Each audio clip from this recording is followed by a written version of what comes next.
So, can you believe how fast the week has gone? I keep saying to Bill, it seems like yesterday was just Sunday, and today again is Sunday. It's amazing what occurs in life. And the main thing we want to talk about today is Alzheimer's.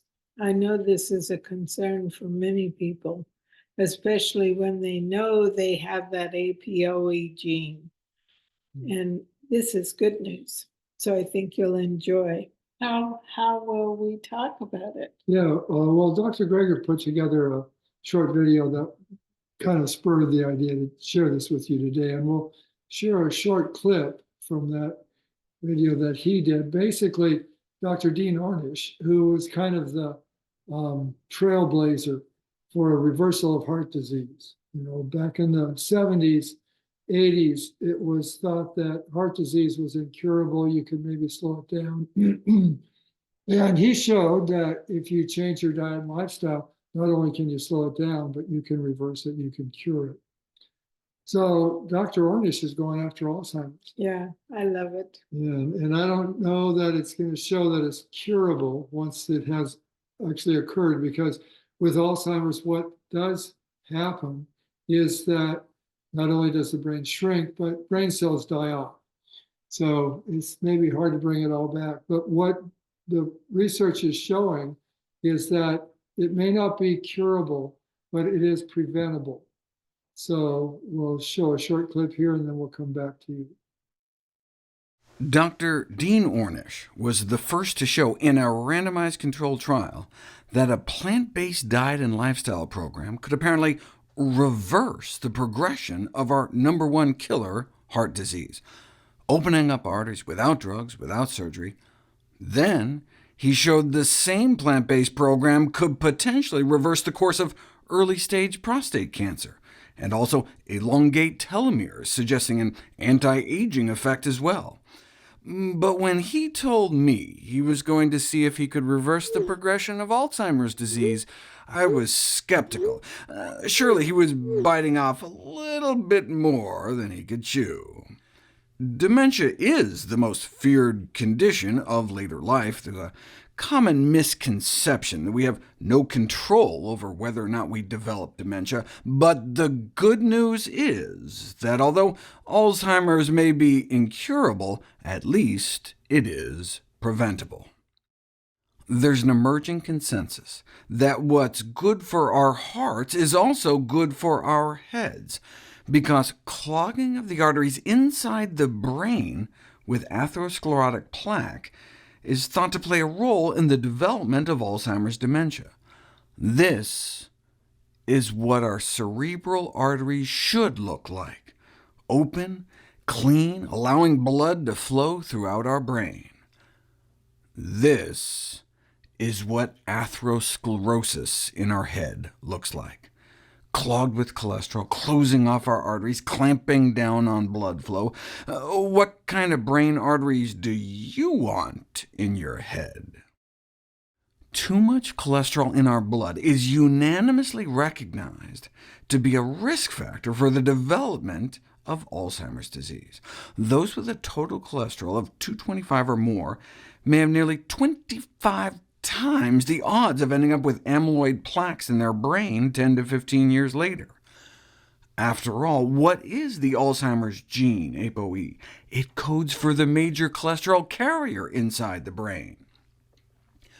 This may explain the so-called Nigerian paradox, where they have among the highest rates of the Alzheimer's gene, but some of the lowest rates of Alzheimer's disease.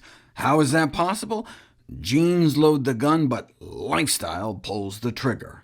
The paradox may be explained by their low cholesterol levels, probably due to their diets low in animal fat. So, in terms of dietary guidelines for the prevention of Alzheimer's, we should center our diets around vegetables, legumes, beans, split peas, chickpeas, and lentils, fruits, and whole grains. In other words, the dietary pillar of lifestyle medicine: whole food, plant-based nutrition. Or if that's too complicated, plants, plants and more plants. So that's a great little clip, and it goes on from there. I think we'll include the link to the whole video. It's just 9 minutes long, but that was very interesting. How he points out that the how did he say it? The genes load the gun. The gene loads the gun. So it makes it more probable that maybe this will occur. But it's diet and lifestyle that pulls the trigger. Yes. The Nigerian study was really good. And we had a client in Edmonton years ago that went through quite a cycle with us. I don't know, do you want to share with that? So actually, her husband brought her to us because he was concerned that dementia was setting in and she was having difficulty with just normal function.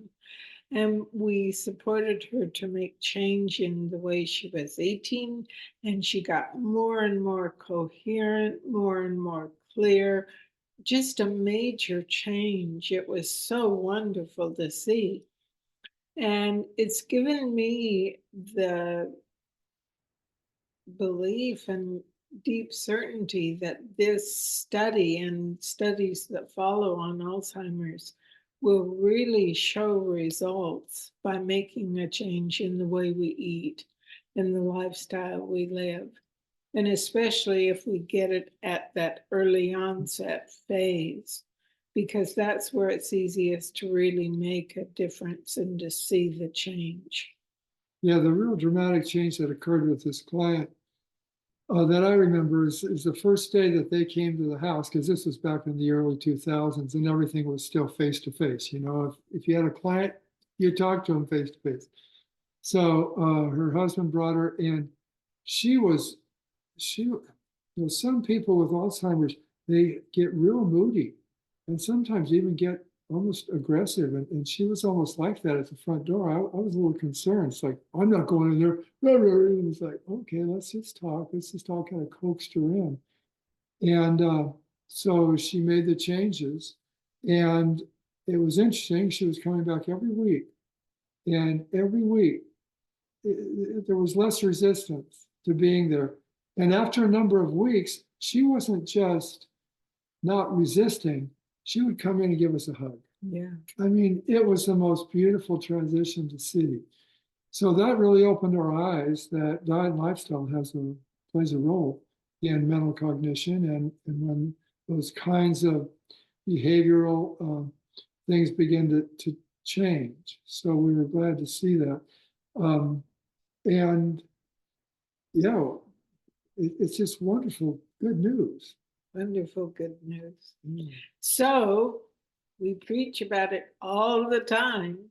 The real secret to the body thriving and to also having a much higher quality of life is eating whole food plant-based. We've proven it to ourselves again and again and again, and just have no question about it, and love the lifestyle. We are tasting food in ways we have never tasted it before. We just are so thrilled with the food we're eating. We couldn't be more grateful or more delighted with whatever we prepare. And we're sugar, oil, and salt free. And you just made the comment yesterday that if we added salt to this salad, it wouldn't taste as good. Yeah, It would deaden the flavor. And that's what you will experience if you choose to become SOS free. Yeah, it's interesting. I think back to recipes that we always used to use. And it didn't matter if it was a dessert, a salad, a main dish, or anything. Salt was always part of the recipe. So we cut that out and we kind of noticed it initially. Things seemed kind of flat. But then, like Connie's saying, all these, I don't know, our taste buds woke up or something. We started tasting flavors we had never tasted before. And so what we'll share with you this week is a pineapple cucumber salad. And in the original recipe, it had salt, add salt to the salad. And yeah, it's interesting how we kind of get used to having the salt. So if it's not there, it seems like something's missing. But believe me, you go salt free, there's a lot more there that the salt actually hides. Yeah, it just takes time for the taste buds to change. And then you start noticing, whoa, I didn't realize food could taste like this. And it does. Yeah, so we'll include the link for the full video on the Alzheimer's research because it really covers quite a broad territory in terms of what's being done and how much is pointing to the fact that Alzheimer's is preventable. One of the things he points out in the video that it's kind of cute, he says, prevention isn't sexy. You know, if you've got the magic bullet, if you get sick and you take a pill and suddenly it's as though nothing ever happened, now that gets your attention. That's kind of sexy. But when you make these lifestyle changes and nothing happens, I don't get heart disease, I don't have a stroke, I don't get Alzheimer's. It's like, I mean, that's a wonderful thing, but there's no real contrast. It's not sexy. It doesn't get your attention. So we encourage you to go for the, how should we say it, non-sex approach, non-sexy approach. Really provide your body with what it needs and it'll provide what you're looking for. And the truth is, you will feel better and better and better and be more and more grateful for every day of life.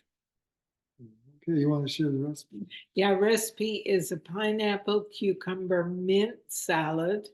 That's all that's in it. Plus, if you want to add a little black pepper or red pepper flakes, delicious. We served it on a bed of lettuce. It was so yummy. So give it a try. It's good for a hot summer day or Yeah. a hot spring day. Very refreshing. And we had a little left over. So I had some with my breakfast this morning and we had put some black pepper on it. And it was wonderful because the flavor of that pepper had kind of infused through the salad even more. And I think I might have enjoyed it more this morning than even at lunch yesterday. Thanks for joining us. See you soon. See you again next week.